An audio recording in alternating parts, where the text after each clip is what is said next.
নমস্কার বন্ধুরা, আমি আবারও ফিরে এসেছি আরেকটি নতুন ভিডিও নিয়ে। আজকের ভিডিওতে আমি আলোচনা করব একটি অনুপ্রেরণামূলক গল্প নিয়ে। শুরু করার আগে বলে রাখি বন্ধুরা, চ্যানেলে এরকম ভিডিও আরও দেওয়া রয়েছে, দেখে আসবেন। চ্যানেলটিকে অবশ্য করে সাবস্ক্রাইব করবেন। চলুন আর দেরি না করে শুরু করা যাক। একটি ছোট্ট মোমবাতি নিজের অস্তিত্বের যন্ত্রণায় কাঁদছিল।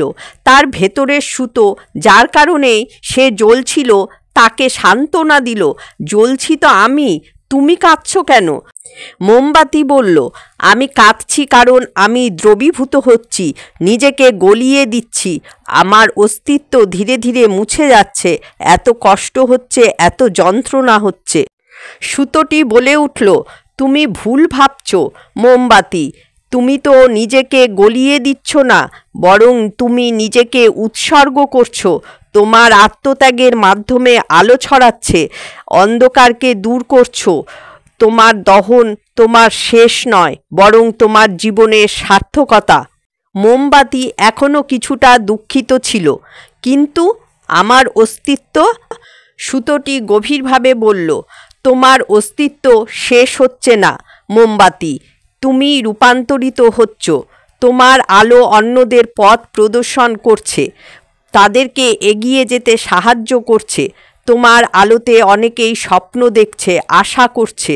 তুমি অন্যের জীবনে আলো জ্বালিয়ে দিচ্ছ, তাদেরকে সফলতার পথে পরিচালিত করছো। মোমবাতি চুপ করে শুনছিল। সুতোটির কথাগুলো তাকে অনেক কিছু শিখিয়েছিল।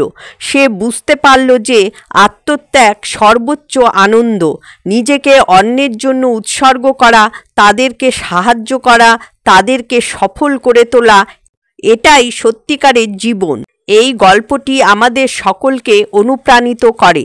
আমাদের জীবনেও এমন অনেক সময় আসে যখন আমাদের নিজেকে উৎসর্গ করতে হয়, পরিবারের জন্য, বন্ধুদের জন্য, সমাজের জন্য। কখনো কখনো এই আত্মত্যাগের পথ কষ্টকর হয়ে ওঠে। তখন মনে হতে পারে আমরা নিজেদেরকে হারিয়ে ফেলছি, কিন্তু মনে রাখতে হবে, আমাদের আত্মত্যাগের মাধ্যমে অন্যের জীবনে আলো ছড়াতে পারি, তাদেরকে সফলতার পথে পরিচালিত করতে পারি। তাই আসুন আমরা সবাই মোমবাতির মতো হই, নিজেকে উৎসর্গ করি অন্যের জন্য, অন্যের ভালোর জন্য। কষ্ট হলেও মনে রাখতে হবে, আমাদের আলো অন্যকে উজ্জ্বল করতে পারে। তাই হাসি মুখে এগিয়ে চলুন, আত্মত্যাগের পথে হাঁটুন এবং অন্যের জীবনে আলো ছড়িয়ে দিন। এই গল্পটি শুধু একটি গল্প নয়, এটি জীবনের একটি গুরুত্বপূর্ণ শিক্ষা। আত্মত্যাগের মহিমা, উৎসর্গের গৌরব। এই গল্পটি আমাদের সকলকে অনুপ্রাণিত করে, আমাদেরকে সৎকর্মের পথে পরিচালিত করে। আজকের জন্য এ পর্যন্তই বন্ধুরা, দেখা হচ্ছে পরের ভিডিওতে।